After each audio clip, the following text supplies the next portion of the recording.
Right, got this just over a year ago, GN400, Japanese import, and it came with a slide carb, which for some reason the GN engines don't like. They prefer the CVs. This the carb off it. Just waiting for another jet, a float jet, and another gasket. I did get look at that. I did get a carb from an auto jumble that was been kept in a swamp, but it still it wasn't running right. It wouldn't start.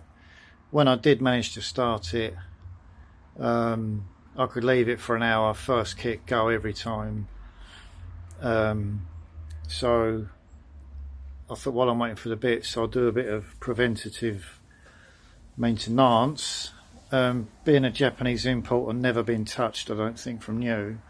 None of the bolts, when these things are built in the factory, all the bolts are put in dry. All of the engine mounting bolts. Where is it? This one. These, they're all dry as a bone, and they corrode because they're steel in alley. They corrode like a pig. So I've taken engine mounting bolts out, cleaned them up on the old wire wheel, and then I grease the shaft. So the bit that passes through the engine is greased, but the thread is copper slipped. Same with these. I haven't wiped it off yet. These have been greased where they pass through the frame. And also I took these two plates off, this one and this one, to get to, I did the rear tappet. The front tappet cover is right there, and it's right, let's go on the other side,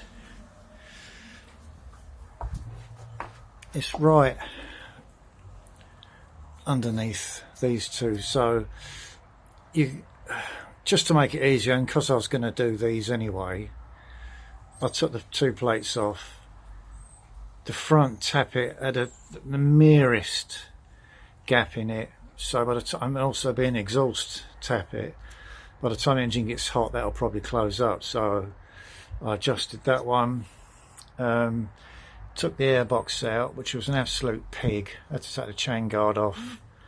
I've just replaced the original. See, that's what I mean.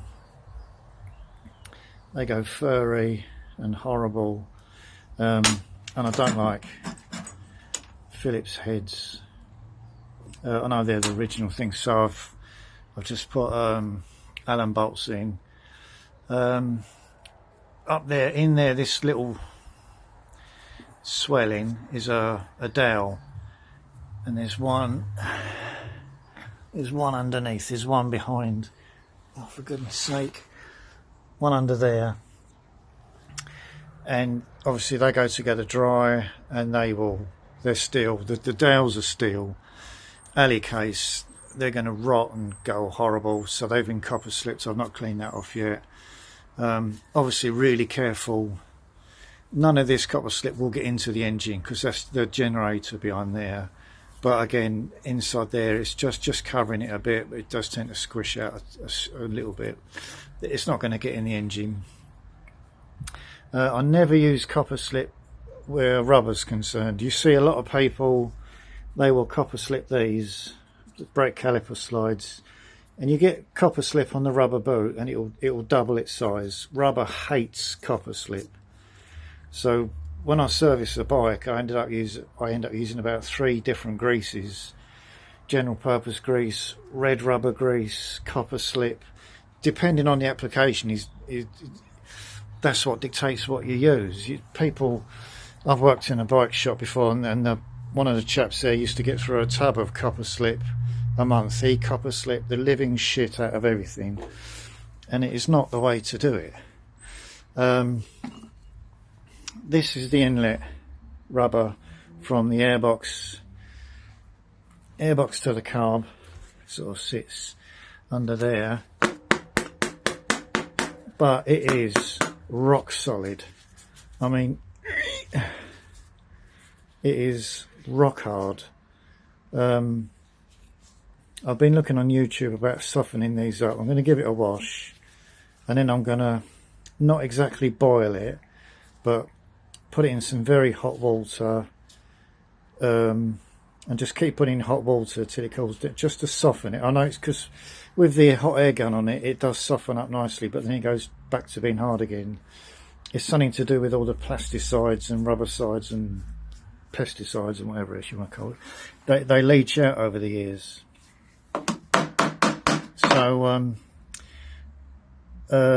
give it a good clean, give it a semi-boil, and then I've ordered some wintergreen oil and some rubbing alcohol. And by all accounts, what you do is 1 part wintergreen oil, 3 parts rubbing alcohol, soak that overnight, 2 days, 3 days, whatever, and by all accounts it comes out all lovely and rubbery again. But then what you have to do is, because the chemicals and it will gradually leach out over time, you have to keep it not stroked, you have to keep it, put some sort of silicone on it just to seal it. So I'll try that, and I'll film it, see what happens, because these are obviously rare as rocking all shit, and it's where that lives in the airbox, which I've lost. There it is. This lives, the air filter goes in, this is how it lives on the bike, that way up. That's the outlet, that's your air filter where it just screws in, that's your battery, sits on there. So it sort of sits that way up. This oval hole is for that oval, and then once it's in, there's a gauze that you have to sort of poke in there. I don't know if you can see because of the light. There's a channel, see that channel there, and there's one at the bottom, that's to stop spit back or blowback from the carb. Otherwise, if you've got an oily or bit of petrol on your Jaffa Cakes, if you've got oil or petrol on your air filter, it will just burst into flames. I know that is held inside with this. Again, it's getting out of the light.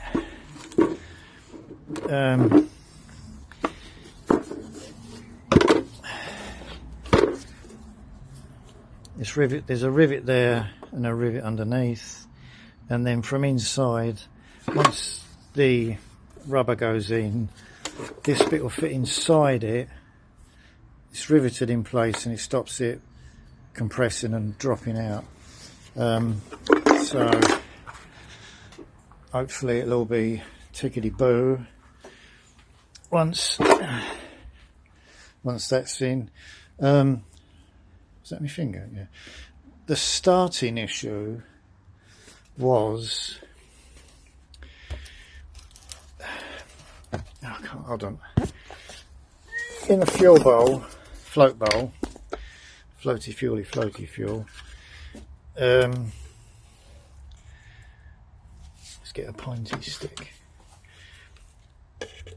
That hole there fingers over it, corresponds with that there. There's I'll show you on this one. This casting, I'm doing this through the camera, so it's going to be, God's sake, man.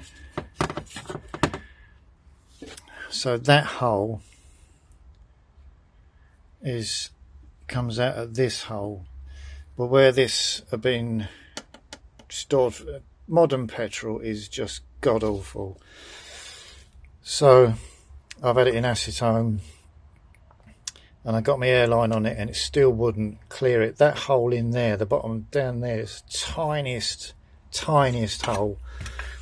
I was using that to try and clean it out. It wouldn't have it.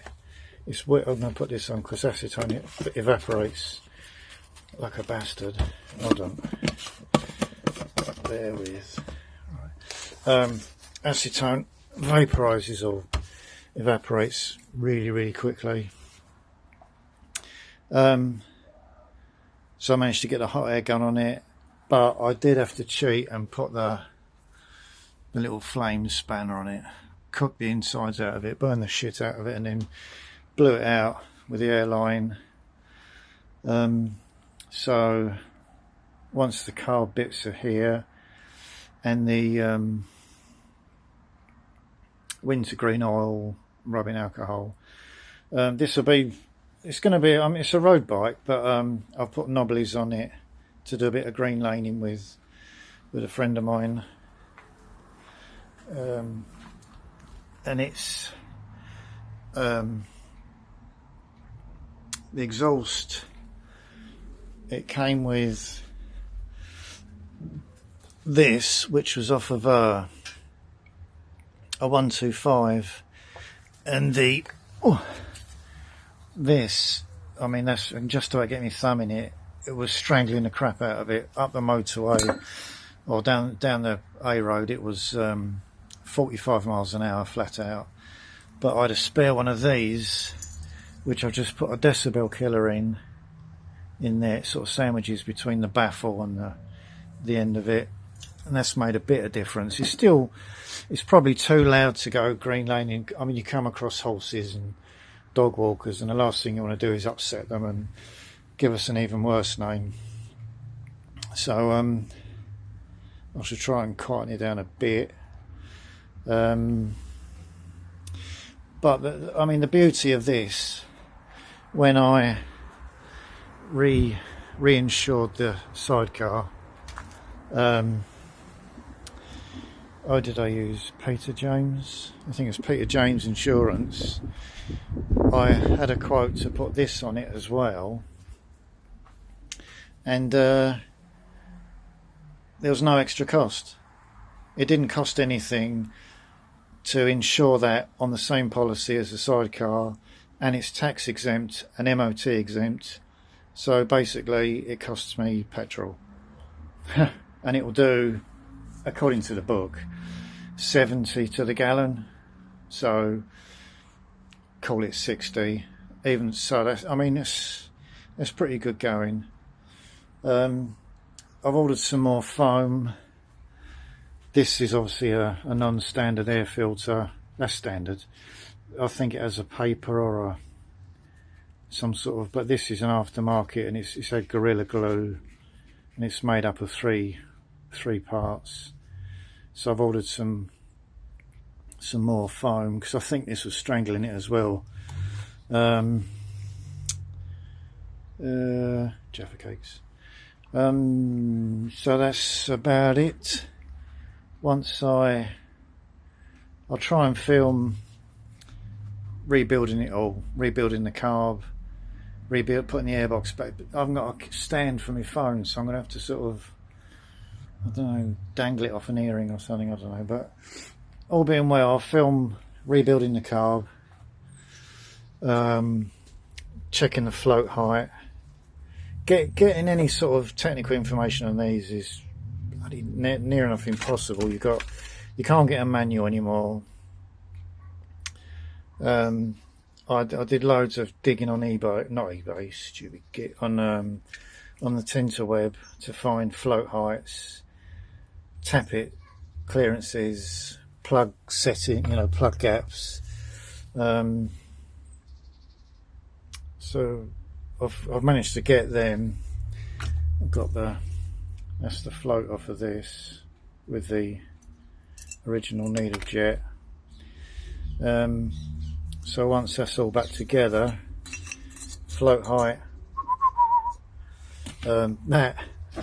that's the float that came with out of there. It's brass, but look at it. Looks like it's been living in the sea. Oh, look, just touching it on there. Look at it. So I think I'll clean these up anyway. This one I think is too far gone. Because inside this, I mean, I've had it in ultrasonic cleaner. It doesn't look like much, but it's pitted to arseholes. You can't see down, you can, just down in there, look. It's hideous. And that's not coming off. But I've got a spare top, I've got a spare fuel bowl, float bowl, spare choke mechanism. So I shall film rebuilding that. Film what happens when I do the air filter rubber, see how soft it gets, and then put it all together, put the airbox in, put the carb on, and then we'll see what goes on. Thanks for watching. Goodbye.